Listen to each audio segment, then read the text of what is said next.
I'd like to first thank Derek and thank Parents Helping Parents for the opportunity to visit with you guys regarding my experience and some of what we do at Healing Springs, and also tell you a little bit about a family support group I'm a part of and have been since my son went to treatment himself. Again, my name's Linda Morgan. I'm referral relations specialist at Healing Springs Ranch, which is based in Tioga, Texas. It's about 3 hours away from here, but I live here in Oklahoma City and have lived in Oklahoma since 1973. I do a lot of my work here, going out to see clinicians and therapists and doctors, and just providing information about our services at Healing Springs Ranch, and also to share resources like Parents Helping Parents with other family members. I began my experience in this field not as a clinician, but through the School of Hard Knocks with my adolescent son at the time. He was heavily addicted to drugs and alcohol. He began his journey around the age of 14. We have a lot of addiction in our family. And we tried outpatient services for a number of years, for maybe about 2 years. Finally, at 16, from the recommendation of the therapist he was seeing, I decided to go ahead and put him in treatment. He went to residential treatment at a place called Hazel Street Recovery Center in Texarkana, Texas. And he was there about 4.5 months. I told him, you're going to stay until they say treatment is complete. I felt like we had a one-shot deal at this. We needed to make the best of it. It made no sense to me to pull him out of treatment before treatment was complete. I see that happen a lot these days. And it would sort of be like going for chemotherapy treatment for cancer and then telling the doctor that you are paying, oh, I think I'll just go for 4 weeks of chemo instead of 8 weeks of chemo. I don't understand why we as lay people think we know more than our therapists and the professionals in the world. But anyway, I won't get too far off on the soapbox there. But anyway, Chase is now 30 years old and he is in recovery from his chemical addiction. I wanted to tell a little bit about him going in because I feel like he is really a success story, a miracle story. We hear a lot of negative stories, and I want people to know that you really can have hope, that your child or your loved one can get on the other side of this addiction issue and find recovery. Chase, after going to treatment for 4.5 months, he went straight into a sober living school. Oklahoma Outreach Sober Living was the name of it, which is now Teen Recovery Solutions. The high school there associated with Teen Recovery Solutions. And Chase went there for two years, graduated after about 2 years, one of the first 3 students who graduated from the school. And upon graduation, he wanted to go to college, but mom had pretty much was tapped out, didn't have any money left for college. Everything had gone for treatment. And I told him, you're just going to have to figure out a way yourself to work through college. And at the time, we were going to therapists at A Chance to Change. I knew the executive director at A Chance to Change, and she had put us in contact with a gentleman there that was on their board named Tony Say. And Tony interviewed me and Chase, and he offered my son a full ride scholarship to OSU, all expenses paid. He could live on campus. There was only one stipulation. He had to stay sober. It was an awesome opportunity. Tony told him, it's not a 3 strikes you're out, it's a 1 strike you're out. And I feel like my son, that was a motivation that he needed. He really admired Tony and wanted to show him that he could do this. And he went through 4 years of college, stayed sober the entire time, and graduated with a 4-year degree in international business. From there, he went to work for a chance to change for a year as a case manager. While he was a case manager, he applied to the Peace Corps. He went to work, he was accepted into the Peace Corps, and he went to work in a little village in Malawi, Africa, where he was teaching middle school students math and science. He worked there for 2 years as a volunteer. In the meantime, he had made application to NYU for his graduate degree in international relations, was accepted at NYU after he got out of the Peace Corps. And a year ago, he finished his graduate degree at NYU. He is now working in Washington, D.C. and living with his girlfriend, who also works for the Peace Corps. He had met her in Malawi when he was over there. And they are both there in Washington, D.C. He is doing beautifully. And I tell this story because when he was 16 years old, I was on my knees begging God, just let him live. Please, you know, it was like, I don't care if he finishes high school, I just want him to live. If you had told me back then that my son's journey would have been like this, I would have said there's just no way. So I am here to tell you that there is a way and that anyone can get on the other side of this. Eventually, I went to work for an organization that helped my son, Oklahoma Outreach Services, and I worked helping them market the 2 adolescent treatment centers that they owned. Through a strange turn of events, I ended up going to treatment myself for my own codependency at a treatment center called the Bridge to Recovery in Bowling Green, Kentucky. Probably one of the best decisions I ever made. It helped me with my codependency. And once I got out of there, I stayed in the field and went to work for another treatment center. And I've been working at Healing Springs Ranch now for the last 2 years. I guess what I could say, Healing Springs is a 28-bed facility for males and females. We treat substance use disorder as chemical addiction, as well as process addictions. We treat trauma and mental health. My sort of measurement tool about a treatment program is, would I send a loved one there? If I have no qualms or would definitely send a loved one there, then I can market it. And I just feel like we do awesome work at Healing Springs Ranch. Through my own personal experience in working with these families and their loved ones suffering from addiction, I've learned a lot about the common areas where people seem to get better outcomes or improve. One of the things I've done, I was involved in a family support group when my son started treatment. That was when he was 16. He's now 30. I am still going to the family support group. I now help facilitate the family support group because I've been going so long. But the whole idea was to sort of help me get through the hills and valleys of the journey of addiction with him, and help other families along the way. And as I got more solid in my recovery and my son got more solid in his recovery, we were able to, or I feel like I was able to help other families coming into the support group who really had no hope. So through that, I've seen hundreds of families come and go through that support group. And what I wanted to talk about tonight was there are ways to improve the chances for better outcomes, but it's about finding good resources and utilizing them. It's about understanding this is really a family disease and figuring out what is your responsibility as a parent of an addict or alcoholic and what is their responsibility.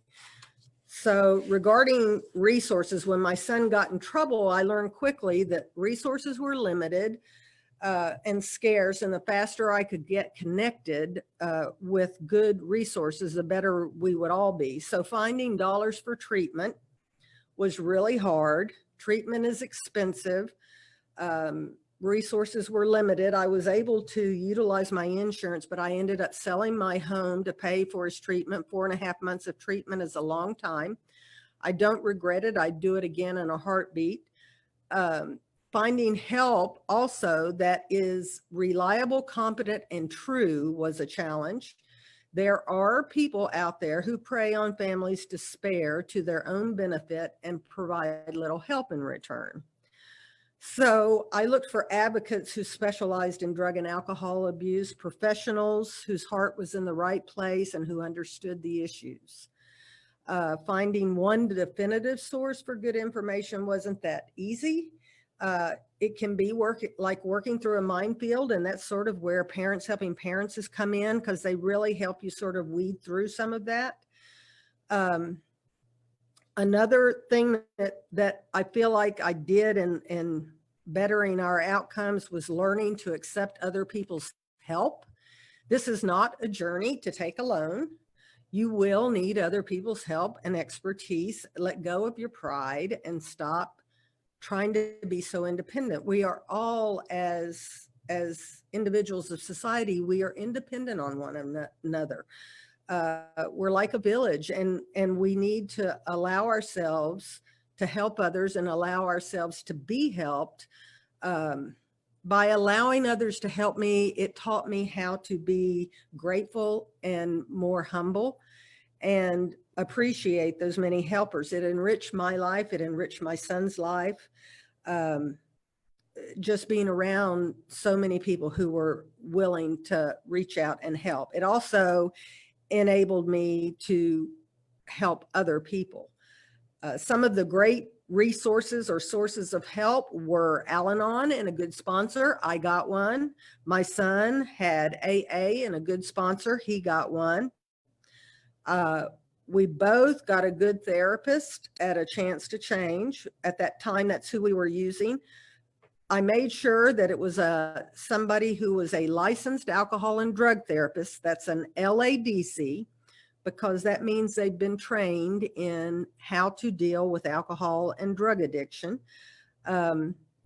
We did individual and group therapy. I did, this is a family disease, so I worked with a therapist, and my son and I were in therapy together. And then we were also, I was in a process group for other female codependents.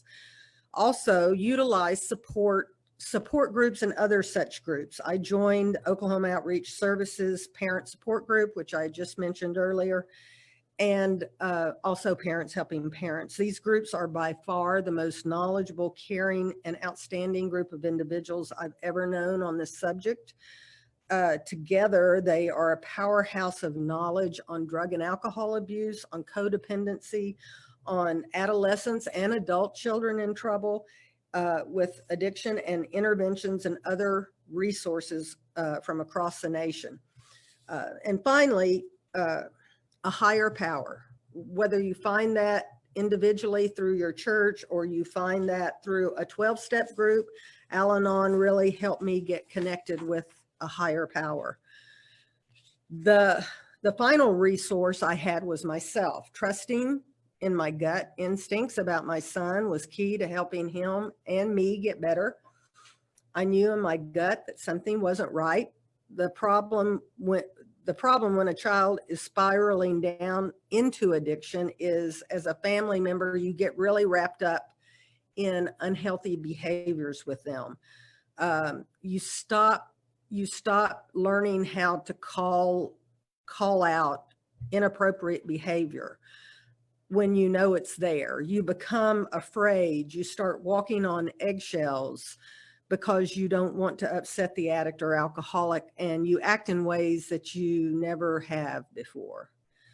So when I finally did get help through the professionals out there in the community, I learned how to take care of myself in spite of, or despite what was going on with my son. I learned how to set boundaries. I learned the difference between enabling or helping. I learned how to stop projecting my stuff onto my son. And I learned how to say no and mean it. I also learned how to say, this is not working for me. It's important to recognize, and you've heard me say this a couple of times in this presentation, that it's a family disease.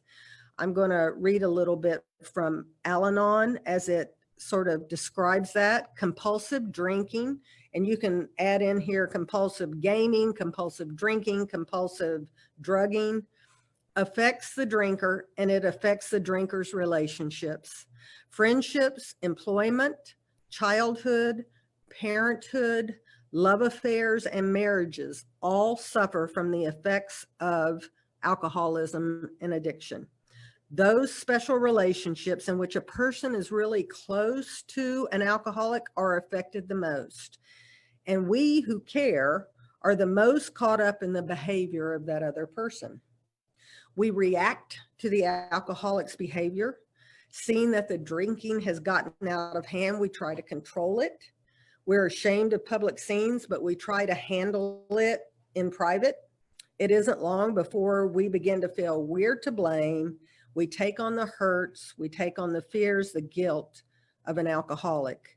We too can become ill. That's from Al-Anon. What is my responsibility as a parent? What is theirs? First and foremost, when I ask myself, did he ask for help? When I'm thinking about how I interact with my son, it's, did he ask for help? You know, as a codependent, I will turn myself inside out, trying to anticipate his every need and then attempt to help him in some manner that I've determined he needs help with, but he may not have decided that's something he needs help with. When I do this, I steal from him the opportunity to do what he can do for himself, or to at least give it a try. And I steal from him the ability to figure out for himself what he really needs help with and how to ask for it. That's a part of him developing self-esteem. And when I try to do it for him, it's not helpful. Second, I will ask myself, am I doing for him what he should be able to do for himself? Am I paying for a speeding ticket? Am I getting him out of bed in the morning so he can make school or work? Am I giving him money to pay for rent or groceries? Is this something that he should be able to do for himself? Continually doing this kind of help unsolicited does not teach him anything. And he doesn't suffer the consequences of his not being responsible. We cripple our children when we don't allow them to do it for themselves. And I don't mean to sound cruel when I say that, but it's just the truth. We cripple them when we don't allow them to suffer the consequences of their own actions or inactions. That's the way they learn. So the third thing I will ask myself when I'm trying to help my son is, what is my motive? Today, when I'm thinking about taking an action or withholding an action as it relates to him and his life, I will stop and ask myself, okay, what's my motive? What's really going on underneath here? Am I doing it because I hope to change his behavior, to get something, to get him to do something or not do something? Am I doing it because I hope it'll keep him from using? Am I doing it because I think it will stop some action that he may get in trouble for, a negative consequence? All of those motives are really unhealthy motives because they're about trying to change another person's behavior instead of allowing them to be on their own journey and work through the process of recovery themselves. So when I look back on my interaction with my son in the early days of his addiction, while he was in the throes of it, almost all of my motives for my interaction with him and things I would do were all fear-based. It was fear he was going to get kicked out of school. He might fail a test, fear he'd get his feelings hurt, fear he was going to lose his driver's license, Fear he was going to end up arrested and in jail. Fear he might have a car wreck and die. Fear he was going to be angry at me. Fear he might not love me anymore. Fear he'd fall deeper into his addiction. Most of my motives were fear driven. And when I really got underneath it, I realized that all that manipulation that I worked at so hard oftentimes backfired. Moreover, he wasn't learning anything about consequences. So if I was going to say anything, the best advice I can give to parents, to family members, is to keep an open mind, for one thing, and to listen to the drug and alcohol addiction professionals. They're there to help. They know what they're talking about. You are paying them to help you with this. And what is it, Mr. Oh God, how's that working for you, Phil? Dr. Phil says, you know, you've been trying to do it your own way for some time. So why not, if you're paying some professionals, get their help with it? Be open to some self-examination as well. This is not about all that is wrong with the addict alcoholic and fixing him or her. That person did not become an alcoholic in a vacuum. Genetics contributed, the environment contributed, the entire family has been involved and has been affected. This is a family disease. The families I've seen in my family support group over the last 12 plus years who have had better outcomes are the ones that stay close, stay involved in a healthy way with their loved one. They get help for themselves. They learn about the disease, and they were willing to do their own work to improve the family communication and interaction.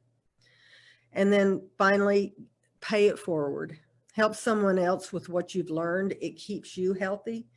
A lot of people helped me and my son on our journey. And for me today, it is amazing how great it feels to pay it forward. Derek, I'd like to give a plug for the support group. Please do.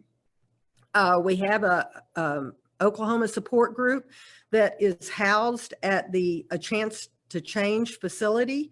We meet every other Wednesday night from 6:30 to 8. There's no cost. It's open to anyone who has a loved one struggling with addiction. It is not open to the addict or alcoholic because this is for their loved ones to just talk through some issues.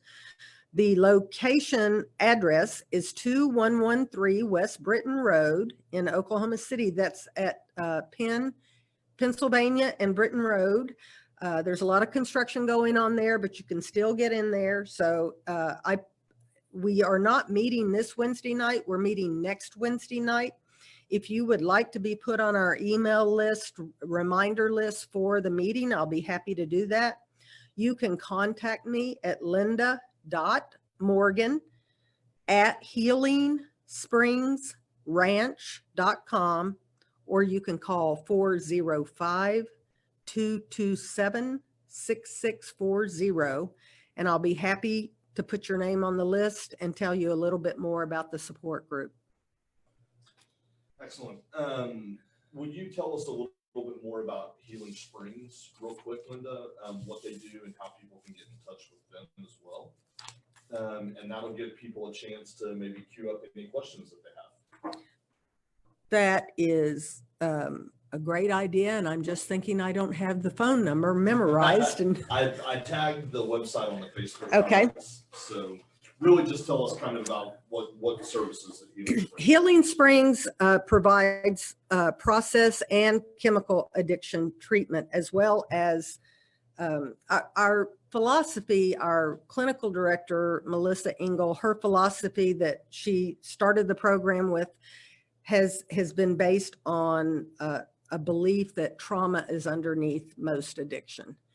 Addicts and alcoholics are self-medicating to deal with some trauma that they've experienced in their life, or maybe several traumas, and it's just a way for them to push those feelings down. And so we spend a lot of time sort of addressing addiction from that perspective. And so you're treating the addiction through 12-step programs, and we offer Celebrate Recovery, regular 12-step, or Smart Recovery. So you're doing that, and we have process groups, we have equine therapy, different kinds of experiential therapies. All of our therapists are trained in EMDR and ETT. There's several different kinds of therapy that they do there. But all with the idea in mind of treating the whole person, you know, treating the addiction, the trauma, and the mental health issue if that's going on. Oftentimes the failure comes when somebody's just having the addiction treated, and then the underlying trauma has not been addressed. And so they get out of treatment and they go right back to where they were.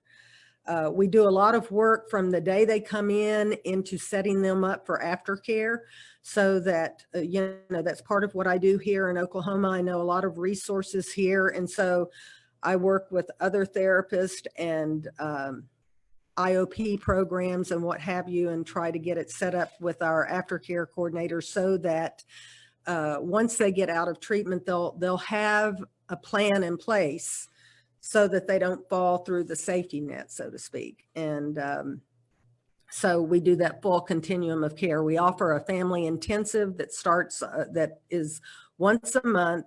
It starts on a Friday and ends on a Sunday.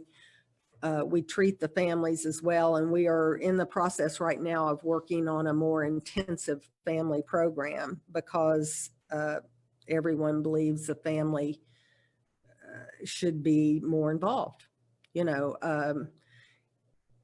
in healthy behaviors instead of unhealthy behaviors. So trying to think, we have a doctor on site, nurse practitioners. The food there is awesome and healthy. We have a chef there who uses a lot of herbs and healing kind of herbs and spices to help them be the best they can be, get their liver enzymes up and start, you know, just living a healthier life. Does that answer That some of? answers it, I think. So this is Q&A time. If anybody's got a question for Linda or a comment about anything that we've talked about, now's the time to ask away, and we will sit in awkward silence. I will say you can find us at healingspringsranch.com, and there's an 800 number there, which is our main admissions number. That's the number to call to find out, to get information about whether your loved one would be a good fit for Healing Springs, and also to get insurance information and what your out of pocket would be and those kind of things.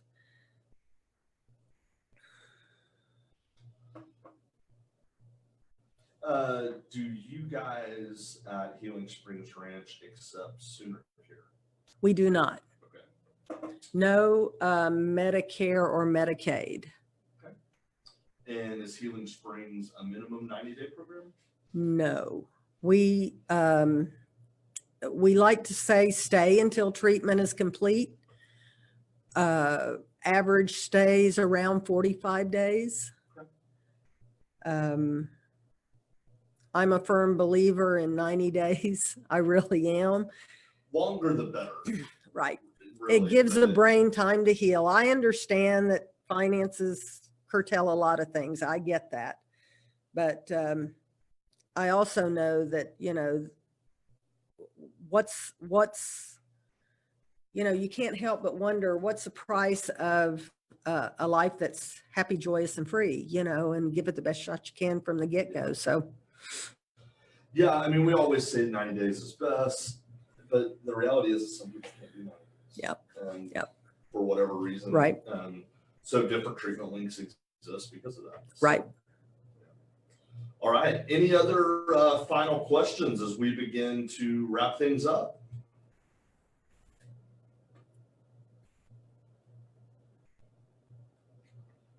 Going once, Going twice. You just got a great presentation, Linda Conda. Oh, cool. Thank you for the comment. And yes, very well done. So if there's no final comments, please remember to join us again 2 weeks from tonight, same time, 7 p.m. on the November 4th for our next webinar and live chapter. Thank you guys. We'll see you next time.